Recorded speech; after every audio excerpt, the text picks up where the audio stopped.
Hello students, कैसे हैं आप लोग? आई होप सब अच्छे होंगे। मैं भी बहुत अच्छा हूं जी। चलिए बेटा, एक बार फिर से स्वागत है आपका जी। 12th क्लास का आज फर्स्ट लेक्चर है। तो फाइनली आप लोगों ने 11th क्लास की जंग जीत ली होगी और आप 12th क्लास में आगे होंगे। ठीक है बेटा, दो टाइप के स्टूडेंट होंगे बेटा। जिन लोगों ने 11th क्लास में बहुत मेहनत करी, उनके कॉन्सेप्ट बहुत अच्छे होंगे। ठीक है, और कुछ बच्चे ऐसे हैं बेटा जिन्होंने कॉन्सेप्ट तो नहीं पढ़े, लेकिन हाँ फाइनली वो 12th क्लास में आ गए हैं। ठीक है बेटा, मैं थोड़ा सा बताना चाहूंगा यार कि 11th और 12th में डिफरेंस क्या है। अगर हम 11th क्लास की बात करें तो नंबर ऑफ चैप्टर बहुत कम थे, एक ही बुक थी अकाउंट्स की आपकी, है ना, और बेसिक था बेटा। लेकिन 12th क्लास में मेरे बच्चे सिलेबस बहुत ज्यादा है, तीन तीन किताबें अकाउंट्स की है, नंबर ऑफ क्वेश्चन ज्यादा है और नंबर ऑफ कॉन्सेप्ट बहुत ज्यादा है। ठीक है, तो 11th की तरह 12th को ना लें, सिलेबस बहुत ज्यादा है बेटा। दूसरी बात मैं बताना चाहता हूं यार कि 11th से जो बच्चे 12th क्लास में आए वो दो तीन चीजों पर फोकस रखें बेटा। अगर आपको अच्छे मार्क्स लेके आने हैं तो सबसे पहली बात है कि यार रेगुलर बेसिस पे पढ़ाई जो आप करें ना वो रेगुलर बेसिस पे करें। कुछ बच्चे क्या करते हैं, 12th में आते ही बहुत जोश में आ जाते हैं और भाई पूरा स्टडी टेबल लगा दिया, ये टाइम टेबल लगा दिया, है ना, सुबह 4 बजे उठना है जी, 2 घंटे योगा करना है, ये करना है, वो करना है। वो एक हफ्ते ही चलता है बेटा, उसके बाद दोबारा वही। तो यार आपने जो पढ़ाई करनी है ना, केवल अकाउंट्स की बात नहीं कर रहा हूं, जो भी सब्जेक्ट आप पढ़ रहे हैं रेगुलर बेसिस पे पढ़ना है। ठीक है, अगर आप रेगुलर बेसिस पे नहीं पढ़ेंगे, एक बार तो आपने पढ़ लिया 6 घंटे एक वीक में, मान लीजिए, दिन की नहीं बात कर रहा, ठीक है, और नेक्स्ट वीक में आपने अकाउंट्स खोला ही नहीं बेटा, ठीक है ना, तो जो एक हफ्ते आपने पढ़ा सब वेस्ट हो जाएगा बच्चे, याद आपको नहीं रहने वाला। ठीक है, तो मैं आपसे कह रहा हूं कि आप जब भी पढ़ाई करें यार रेगुलर बेसिस पे करें। आपने फिक्स कर लिया मुझे अकाउंट से 1 घंटा पढ़ना है, ठीक है। दूसरी बात मैं बात करूं बेटा कि आपको लॉजिक से पढ़ना पड़ेगा। जो नंबर ऑफ क्वेश्चन है वो बहुत ज्यादा 12th क्लास में, ठीक है। आप याद नहीं कर सकते कि यार आपने क्या किया 11th क्लास में, फाइनल अकाउंट्स का फॉर्मेट याद कर लिया, बात बन जाएगी। ठीक है, यहां थोड़ी चीजें मुश्किल है, तो आपको अपने कॉन्सेप्ट को बहुत अच्छा रखना बेटा।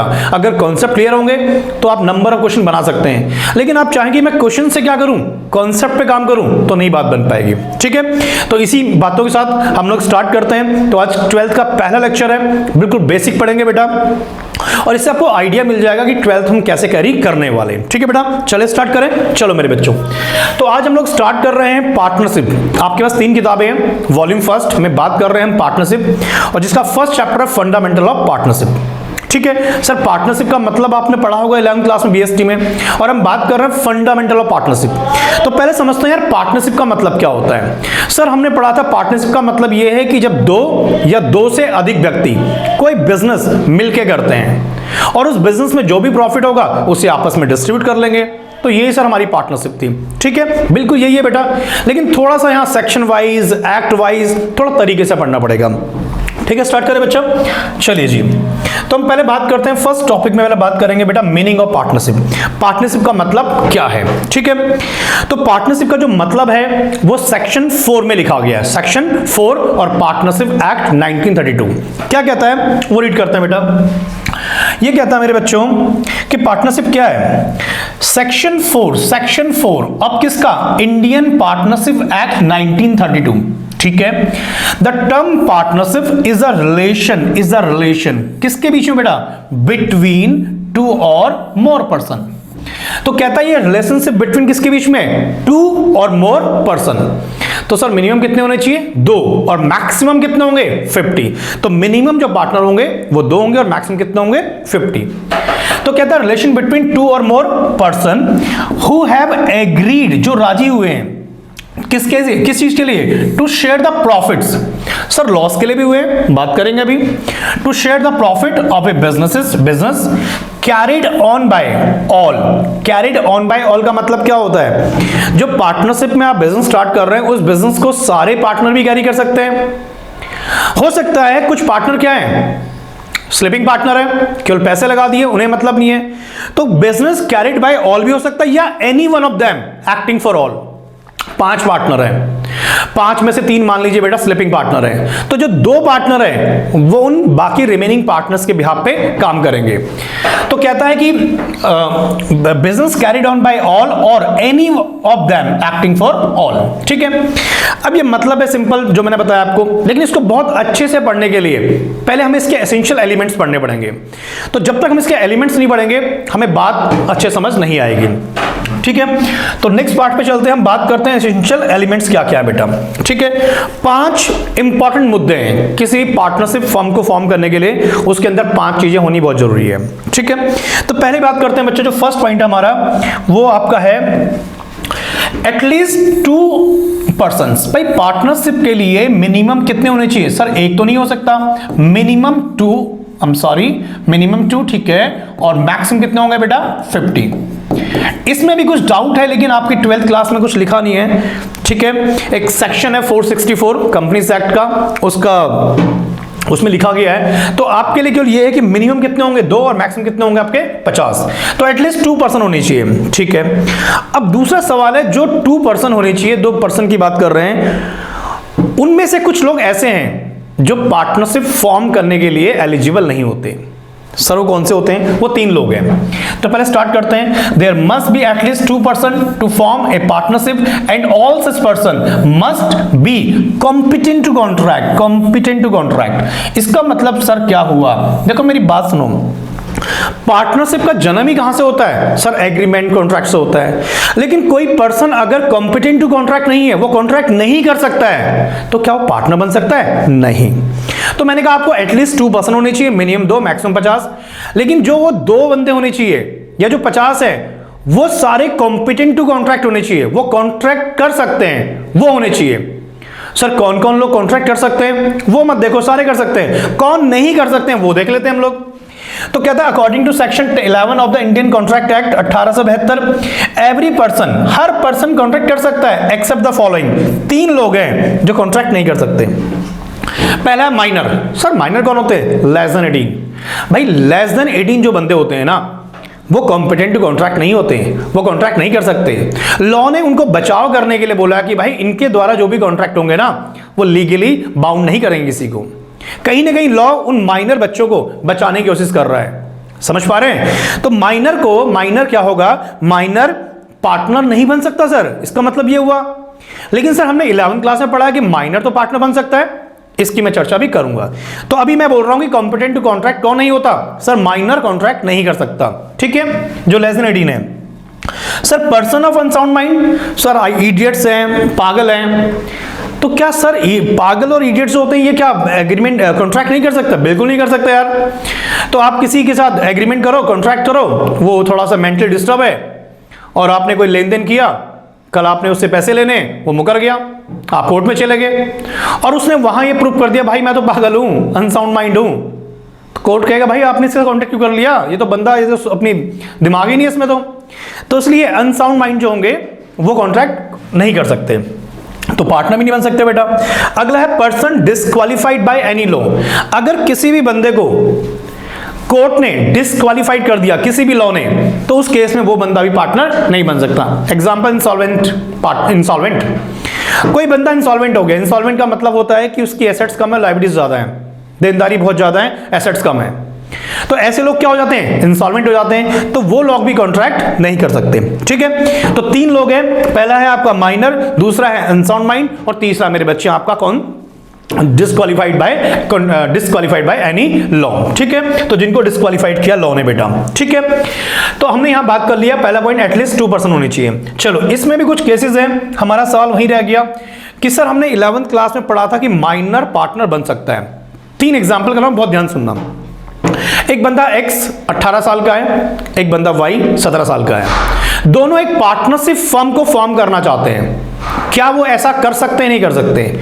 मेरा जवाब नहीं। तो पहला केस, एक बंदा 18 साल का है, एक बंदा 17 साल का है, तो एक माइनर है, तो मैं कह रहा हूं कि पार्टनरशिप फॉर्म नहीं कर सकते, पार्टनरशिप फर्म नहीं बना सकते। दूसरा केस, क्योंकि पार्टनरशिप के लिए कितने बंदे चाहिए? 2 बंदे चाहिए। सर एक तो माइनर है, माइनर तो कॉन्ट्रैक्ट ही नहीं कर सकता। ठीक है, केस नंबर 2, एक की एज 20 साल है, एक की एज 17 साल है और एक की एज 16 साल है। या एक की, सॉरी थोड़ा चेंज कर लेते हैं, एक की 20 है, एक की 18 और एक की 16 है। ये तीनों लोग पार्टनरशिप फर्म फॉर्म करना चाहते हैं। क्या कर सकते हैं?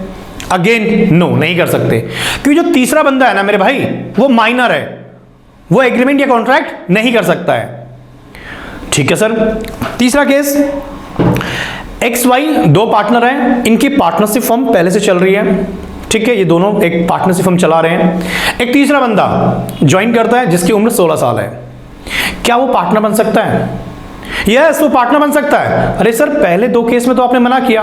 अब मेरी बात कंक्लूजन सुनना, मैं क्या कह रहा हूं भाई। माइनर पार्टनर नई पार्टनरशिप फर्म को फॉर्म नहीं कर सकता। मतलब अरे जो माइनर बंदा होगा वो किसी के साथ मिलके नई पार्टनरशिप फॉर्म नहीं कर सकता, क्योंकि वो कौन है? वो कॉम्पिटेंट टू कॉन्ट्रैक्ट ही नहीं है। लेकिन अगर कोई एक एग्जिस्टिंग फर्म चल रही है, एक पुरानी फर्म चल रही है, और उसमें वो पार्टनर बन सकता है only for profit, consent of all partner, तो पार्टनर बन सकता है। ये अलग अलग बातें हैं। आई होप आपको मेरी बात समझ आ गई होगी। तो माइनर पार्टनर नई पार्टनरशिप फर्म को फॉर्म नहीं कर सकता, लेकिन हाँ कोई एग्जिस्टिंग फर्म है तो उसमें पार्टनर बन सकता ओनली फॉर प्रॉफिट, लेकिन कंसेंट ऑफ ऑल पार्टनर्स की बात। ठीक है, इन तीनों बातों को एक बार रीड कर लेते हैं और फिर टॉपिक हमारा खत्म हो जाएगा। चलिए, पहले एग्जांपल, 2 ब्रदर हैं, एक की एज 18 साल है, एक की एज 17 साल है। Decide to form a partnership with a provision they will share the profit only. ठीक है, कैन दे डू सो? तो आंसर रहेगा जी decision no, they can not do so. क्यों? There must be at least 2 person and such person must be क्या? Competent to contract. In the given case Y is not competent to contract? Because he is a minor, hence there is only a 1 person who alone can not form a partnership firm. I hope समझ आ गई बात। First example, 3 brother है, x की as 19 है, Y की 18 है और Z की कितनी बेटा? 17 है। ठीक है, decide to form a partnership firm with a provision of कि प्रॉफिट मिलेगा ओनली माइनर को। Answer, they can not do so. क्यों? All the person entering into partnership agreement must be competent to contract. Z is not competent to contract because he is a minor. It may not it that partnership can be form with a minor partner. No partnership firm can be form with a minor partner. ये काम की बात है कि भाई minor partner के साथ आप कोई नई पार्टनरशिप फॉर्म नहीं कर सकते। अब बहुत ध्यान सुनना conclusion, but after the formation of partnership A minor can be admitted to the benefits of partnership with the consent of all other partner of the firm as a provision of the section 30 of the act। तो I hope मेरी बात समझ आ गई होगी। Sir इतना सारा एक छोटे से पॉइंट के लिए इतना पढ़ना पड़ेगा मेरे बच्चों। एग्जाम में इतना नहीं लिखना, लेकिन कॉन्सेप्ट क्लियरिटी के लिए पता होना चाहिए। तो हम तो अभी तक यही पढ़ के आए हैं सर, माइनर पार्टनर बन सकता है प्रॉफिट के लिए अगर सारे पार्टनर राजी हो। भाई पुरानी फर्म में तो पार्टनर बन सकता है, लेकिन नई पार्टनरशिप फर्म को फॉर्म नहीं कर सकता। आई होप मेरी बात समझ आ गई होगी बेटा। तो ये पॉइंट नंबर 2 था मेरे बच्चों आपका। सॉरी, फर्स्ट ही पढ़ा भी हम लोगों ने, अब सेकंड पढ़ रहे हैं एग्रीमेंट। अब एक बात बताओ, पार्टनरशिप का जन्म किससे होता है? एग्रीमेंट। सर एग्रीमेंट क्या होता है? सर एग्रीमेंट, एक वर्ड सुना होगा, ये मान लीजिए कौन है, ये हमारे पास है मिस्टर चिंटू। कौन है बेटा? मिस्टर चिंटू। ठीक है, और हमारी क्लास में एक लड़की पढ़ती है, उसका नाम है मिस एक्स। कौन है? Miss x. ठीक है, तो मिस्टर चिंटू ने ऑफर दिया। ऑफर किया किसको? ऑफर किया सर, ऑफर किया किसको? मिस एक्स को। ठीक है, जो भी ऑफर था, ऑफर का कंटेंट्स हम डिस्क्लोज नहीं कर सकते, बहुत वो मतलब है ना, सीरियस इश्यू है बेटा। तो मिस्टर चिंटू ने मिस एक्स को एक ऑफर दिया और मिस एक्स ने उस ऑफर को एक्सेप्टेंस दे दी। क्या दे दी बेटा? एक्सेप्टेंस दे दी सर। ठीक है, वो राजी होगी जी। ठीक है सर, ये बताओ ना कि था क्या ऑफर में, क्या था? अरे नलायको, तुम्हें क्या करना, ऑफर में क्या था? ऑफर दिया, उसने एक्सेप्ट कर दिया। तो ये जो ऑफर एंड एक्सेप्टेंस है, ये क्या बन जाता है? एग्रीमेंट बन जाता है। तो भाई पार्टनरशिप का जन्म भी किससे होता है? एग्रीमेंट से होता है। हम 3 लोग मिले और हमने कहा जी हम एक पार्टनरशिप बनाएंगे, पार्टनरशिप फर्म बनाएंगे, उसमें बिजनेस करेंगे, प्रॉफिट को डिस्ट्रीब्यूट करेंगे, इतना पैसा लगाएंगे, वो सब एग्रीमेंट के थ्रू होता है। ठीक है सर, तो पार्टनरशिप का जन्म किससे होगा? एग्रीमेंट से। सर वो बताओ ना वहां पर क्या ऑफर था? अरे नलायको, मिस्टर चिंटू ने कहा था मिस एक्स से, छोड़ो ना यार, आ जाओ। चलो, तो एग्रीमेंट की बात करते हैं। There must be an agreement to form a partnership होना चाहिए ना। There must be an agreement to form a partners to form a partnership. This agreement may be express.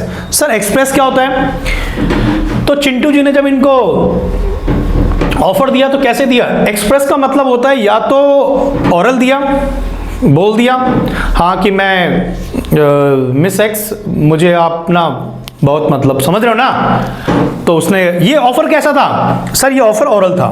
ठीक है। तो जो ऑफर होंगे एक्सप्रेस में दो पार्ट हो गए, या तो ओरल होगा या रिटर्न होगा। रिटर्न का मतलब क्या है, कागज चिट्ठी लिख के भेजी, तो वो क्या हो गई, रिटर्न हो गई। तो एग्रीमेंट दो टाइप के होते हैं मेरे बच्चों, एक तो होता है एक्सप्रेस, एक्सप्रेस के दो पार्ट हो गए, ओरल या रिटर्न। एक होता है इंप्लाइड। सर इंप्लाइड क्या होता है? इंप्लाइड का मतलब क्या हुआ, आप रेलवे स्टेशन पे खड़े थे, अपने गांव से आए थे, दिल्ली आ रहे थे, और रास्ते में क्या हुआ, आप रेलवे स्टेशन पे खड़े थे और आप सामान वामान बहुत ज़्यादा था आपका। एक कुली आया, उसने अपना सामान लिया और बाहर स्टार्ट किया चलना, आप भी उसके पीछे पीछे पीछे। बाहर तक आया, उसने सामान रखा और कहा बाबूजी 100 रुपये। आपने कहा 100 रुपये? किस चीज़ के 100 रुपये? कहा सर सामान लेके आया। आप कह रहे हो मैंने कहा था सामान लाने के लिए, तो उसने कहा कि आपने मुझे मना क्यों नहीं किया जब मैं आपका सामान उठा रहा था। समझ पा रहे हैं? तो यहां पर जब दो पार्टीज कुछ ऐसा एक्ट करती हैं तो वो भी एक तरह से एग्रीमेंट बन जाता है। तो भाई जब तेरा सामान उठा रहा था, मना करता ना, कहां ले जा रहा है भाई। फॉर एग्जाम्पल आप डीटीसी के स्टैंड पे खड़े थे और डीटीसी बस आती है, आप उसमें बैठ जाते हैं। आप मतलब कि स्टैंड पे बैठे थे, बस आई, आप गेट खुले, आप बस में जाके बैठ गए। कंडक्टर ने कहा लाओ भाई टिकट। आपने कहा टिकट किस चीज़ की? अरे भाई बस में सफर कर रहा है। तो आप कह रहे मैंने थोड़ी कहा था बस रोकने के लिए। अरे नालायक, तो स्टैंड पे क्यों बैठा था तू? तो ऐसे एग्रीमेंट जो बेसिकली दो पार्टीज के एक्ट के बिहाफ पे होते हैं। ठीक है, तो एग्रीमेंट दो टाइप के हो गए, एक होंगे एक्सप्रेस जो ओरल या रिटर्न होगा, और एक होगा एम्प्लॉइड। ठीक है, the essential elements is further clarified under section 5। ये पढ़ने की ज्यादा जरूरत नहीं है बेटा। ठीक है, अब एग्रीमेंट बात समझ आ गई। तो एग्रीमेंट कैसे होगा सर? या तो आपका एग्रीमेंट एक्सप्रेस होगा, एक्सप्रेस का मतलब ओरल या रिटर्न होगा, और दूसरा आपका होगा एम्प्लॉइड। ठीक है सर, तो ये बात सर हमें समझ आ गई जी, एग्रीमेंट होना मैंडेटरी है, अगर एग्रीमेंट नहीं है तो सब बेकार है सर। चलो तीसरा बहुत इंपॉर्टेंट मुद्दा है सर, बिजनेस। अरे भाई बिल्कुल इंपॉर्टेंट। बिजनेस का मतलब होता है कोई ऐसी एक्टिविटी जिसमें आप या तो ट्रेडिंग कर रहे हैं, मैन्युफैक्चरिंग कर रहे हैं, या कोई प्रोफेशन है आपका, और जो रेगुलर बेसिस पे हो रही हो। तो कोई ऐसी एक्टिविटी जिसमें ट्रेडिंग हो रही है, मैन्युफैक्चरिंग हो रही है, या कोई प्रोफेशनल एक्टिविटी है और जो रेगुलर बेसिस पे होती है, उसे हम बिजनेस बोलते हैं। तो बिजनेस के अंदर कुछ होना चाहिए, या तो ट्रेडिंग या मैन्युफैक्चरिंग। ठीक है, एक एग्जांपल दे रहा हूं, दो भाई हैं एक्स एंड वाई, इनके पास इनकी पुश्तैनी बहुत सारी प्रॉपर्टी है, बहुत सारे घर हैं। इन्होंने डिसाइड किया एक काम करते हैं, इस सारी प्रॉपर्टी पे हम किराए पे दे देंगे, और उस किराए से जो भी इनकम आएगी उसे आपस में डिस्ट्रीब्यूट कर लेंगे, और जो भी रिपेयर मेंटेनेंस के खर्चे होंगे वो आपस में शेयर कर लेंगे। हाँ जी, तो दो भाइयों ने काम रेंट का स्टार्ट किया। बताओ जी, क्या ये बिजनेस है?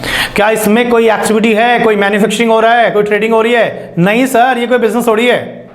हाँ, अगर ये उसी घरों में कोई होटल स्टार्ट कर दे, है ना, तो कहेंगे जी कुछ एक्टिविटी हो रही है।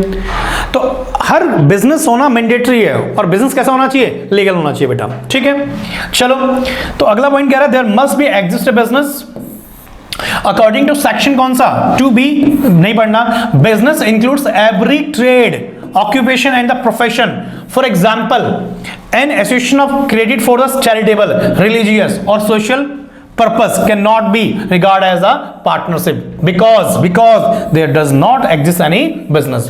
तो बहुत सारे लोग करते हैं ना, कोई चैरिटेबल, कोई रिलीजियस, या कोई सोशल आपने क्लब बना दिया, तो भाई वो कोई बिजनेस थोड़ी है, उसमें कोई एक्टिविटी थोड़ी हो रही है, ट्रेडिंग थोड़ी हो रही है, तो उसे हम बिजनेस नहीं कहेंगे।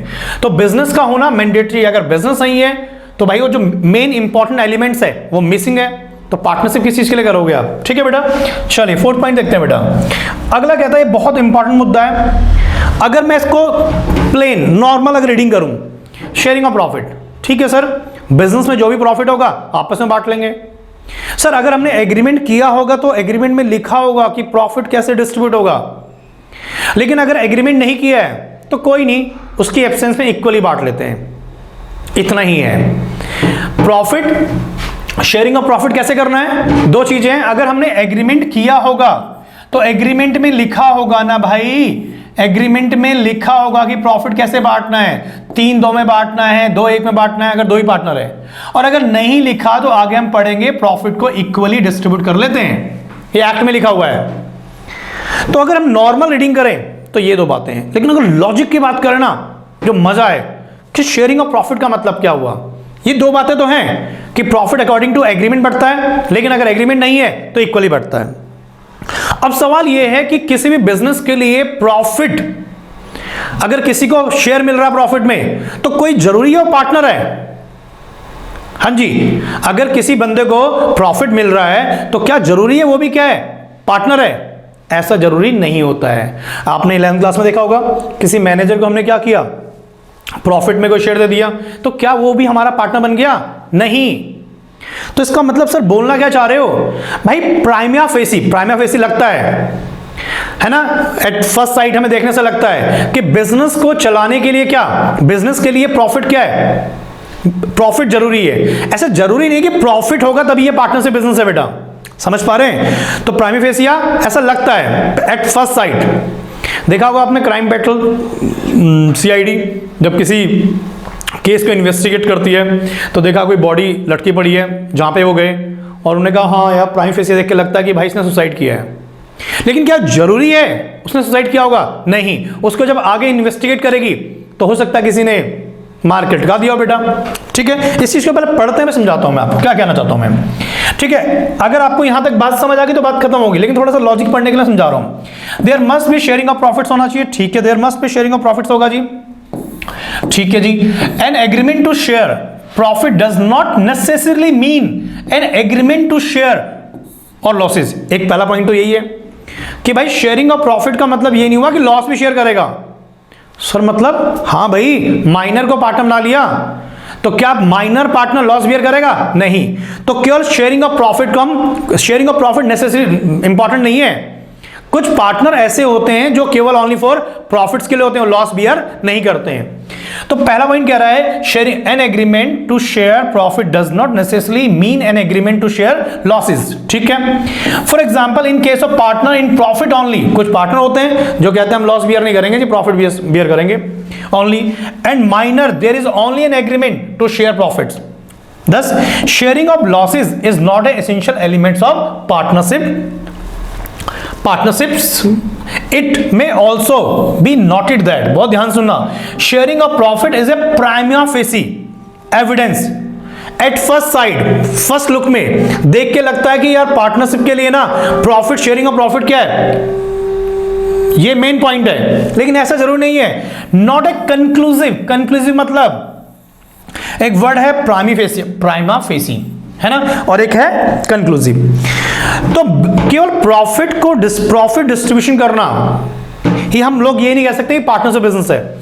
और दूसरा बोला है कि ये कोई कंक्लूसिव एविडेंस नहीं है, प्रॉफिट का डिस्ट्रीब्यूशन करना ही मतलब पार्टनरशिप बिजनेस है। ठीक है, तो ये प्राइमा फेसिया है, कंक्लूसिव एविडेंस नहीं है। और partnership that is why everyone who share the profits of business needed not necessarily be a partner. For example, a manager who receive a particular share in the profits of a business as a part of his remuneration is similarly an employee and not a partner. तो जो मैंने शुरू में बात बोली वो important है, थोड़ा सा उसको मैं आगे ले गया लॉजिक के लिए कि केवल प्रॉफिट होना जरूरी नहीं है। ठीक है बेटा, तो ये हो गया पॉइंट नंबर हमारा 4। आगे बढ़ते हैं हम लोग। लास्ट पॉइंट है बेटा म्यूचुअल एजेंसी, बहुत इंपॉर्टेंट मुद्दा है जी। अब वही बात है ना, इसे बहुत सरलता से पढ़े तो म्यूचुअल एजेंसी क्या बोलती है। मान लीजिए मैं, बंटी सर, सूरज सर, हम 3 पार्टनर हैं और हम कोई पार्टनरशिप बिजनेस कर रहे हैं।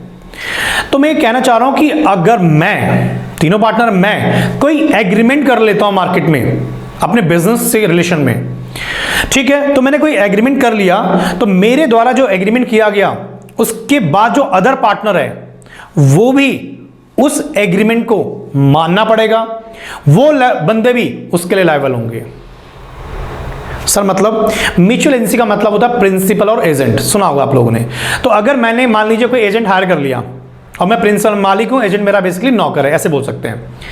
तो मेरे एजेंट के द्वारा जो भी काम किए जाते हैं उसके लिए मालिक रिस्पॉन्सिबल होगा। समझ पा रहे हैं, प्रिंसिपल और एजेंट की बात कर रहा हूं। तो प्रिंसिपल और एजेंट के द्वारा जो भी काम किए जाएंगे उसके लिए क्या होगा, प्रिंसिपल भी रिस्पॉन्सिबल होगा। तब वही बात कर रहा हूं, पार्टनरशिप फर्म में अगर कोई पार्टनर कोई एक्ट करता है तो उसके लिए अदर पार्टनर भी क्या होंगे, लायबल होंगे। ठीक है, एक एग्जांपल भी पढ़ेंगे अभी, पहले नॉर्मल पढ़ते हैं। कहता है there must exist a mutual agency relationship among the partners. Mutual agency means relationship means that each partner is both an agent and principal. हर एक पार्टनर कौन है, प्रिंसिपल भी है और एजेंट भी है। Each partner is an agent in the sense that he has the capacity to bind other partners by his acts done. Each partner is principal in the sense that he is bound by the act of other partners. Such mutual agency relationship in case of firm of XYZ has been shown in below. नीचे बताते हैं कैसे। मान लीजिए When X does an act, ठीक है, तो agent कौन है जी, हमारा X है, तो भाई उस केस में प्रिंसिपल कौन होंगे, Y एंड Z। अगर Y ने कोई एक्ट किया तो Y क्या हो गया, एजेंट हो गया, लेकिन X और Z क्या होंगे, प्रिंसिपल होंगे जी, ठीक है सर। अगर Z ने कोई एक्ट किया, Z ने कोई कॉन्ट्रैक्ट किया, तो Z क्या होगा सर, एजेंट होगा, तो प्रिंसिपल कौन होगा, X एंड Y।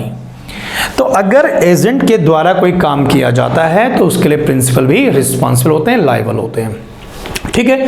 तो एक छोटा सा फर्स्ट डेमो लेक्चर था जिसमें मैंने कोशिश करी है कि आपको बता पाऊं बेटा हम लोग कैसे कंटिन्यू करने वाले हैं। 11th क्लास और 12th में बहुत डिफरेंस है बच्चे, बहुत लॉजिक से पढ़ना पड़ेगा। कहने को ये 5 पॉइंट थे, लेकिन कहीं ना कहीं इनके अंदर बहुत सारी बातें हैं, ठीक है। आई होप आपको क्लियर हो गया होगा। प्लीज अगर ये वीडियो आपको पसंद आए तो बेटा प्लीज कमेंट्स करके बताएं, और इसमें अगर कोई कमी है तो वो भी आप मुझे बताएं कि सर पढ़ाने का कुछ तरीका चेंज करना है, थोड़ा स्लो बोलना है, स्पीड से बोलना है ना, या सर बहुत लॉजिक में नहीं जाना हम लोगों ने। तो प्लीज वीडियो को लाइक और चैनल को सब्सक्राइब ना करना भूलें, और प्लीज कमेंट्स करके बताइए वीडियो आपको कैसी लगी, ठीक है। मिलते हैं नेक्स्ट लेक्चर में। Thank you very much, bye bye, take care.